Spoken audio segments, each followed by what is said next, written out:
For residents of Gagetown and Jemseg, it was a way of life. The ferry between their towns would be celebrating its 90th anniversary next year, but it's now left in a funding nightmare. The ferry was not included in this year's provincial budget, and according to the government, it wouldn't meet inspection requirements. This left a bad taste in Connie Denby's mouth, leading her to speak up along with members of the Save the Gagetown Ferry social media group. People are working. There's a nursing home and 2 special care homes in this area. People travel back and forth for employment. There are people that are working for minimum wage at the U-Picks, the vegetable stands and apple orchards and what have you. By the time they drive around, they're living on minimum wage to start with. By the time they travel these additional kilometers, is it really worth their while? It's not just minimum wage and seasonal workers that utilize the ferry either. There's steady traffic from emergency personnel on the ferry as well. In a report compiled by Eric Allaby, a former MLA and head of the project to inspect the ferry system in Gagetown and Belle Isle, it was noted that the ferry was viewed as a primary passage for the fire crew's vehicles.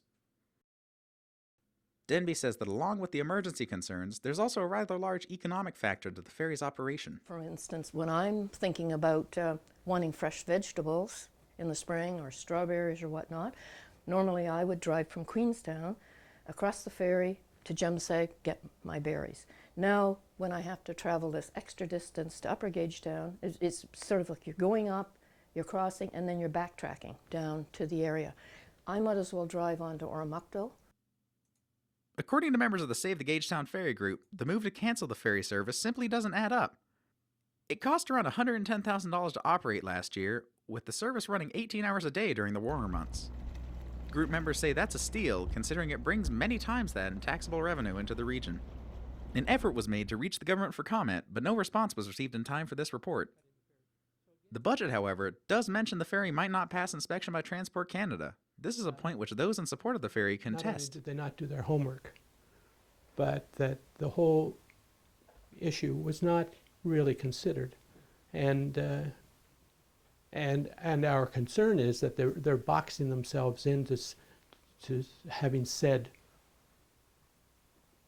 it's gone, that it's going to be hard for them to have the intestinal fortitude to say, well, perhaps we made a mistake. He wasn't the only one concerned about the potential stubbornness of government to change its mind a second time either. For starters, there's no push by a former MLA like Allaby as of yet. The group remains hopeful that their traditions will not be erased without further consideration, though. This ferry launch point has been in place in service ferries since 1927. Prior to that, there were less coordinated trips offered through various means, according to Don Brenner, a resident in the area.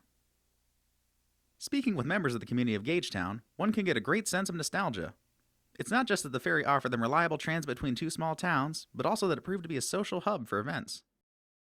Residents of Jemseg might say it was a tradition to take it across the St. John to get to the annual Queens County Fair, one of the oldest agricultural fairs in the nation.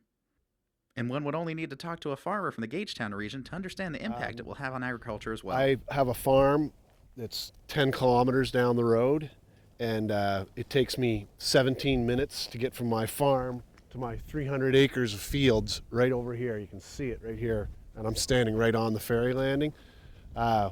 Without the ferry, it's going to take me over an hour, and I have to move cattle and hay over to that. I use this ferry a lot, and it's going to affect my bottom line hugely. Without the ferry service, some are concerned that the unemployment in the region might rise. This is particularly concerning to some of those seasonal workers that commute into town. While the province has not responded directly, one thing is made clear by the Allaby report. It was well worth the investment to keep the ferry operating. This is largely due to the economic potential it has, as well as tourism potential and emergency personnel services. Touching on tourism, Denby said it was popular to have people take a ferry tour throughout the province. That chance is now gone. To go that route. The Heritage Loop that was established a number of years ago here that encouraged people to sort of travel the ferry route. You could, many years ago, before the bridge was put in, you could cross the Upper Gagetown Ferry, which is gone now, cross the Gagetown Ferry, travel downriver across the Hampstead Ferry, which is now gone, travel on downriver, cross the Evandale Ferry, on downriver, cross the Westfield Ferry, cross the Gondola Point Ferry. and maybe go on to the Fundy Trail or go down to St. Andrews and spend a few more days in this province instead of the 3 hours that it takes to drive through, which is happening so much now. With this ferry closure comes the end of an era for rural communities of New Brunswick, say supporters. Between our dwindling tourist attractions and smooth roads, it's not surprising we're now known as the drive-through province. The ferry still isn't set to operate this year, but that doesn't sink the local residents' dreams of having it run again. For St. Thomas Journalism in Gagetown, New Brunswick, I'm David Bardwell.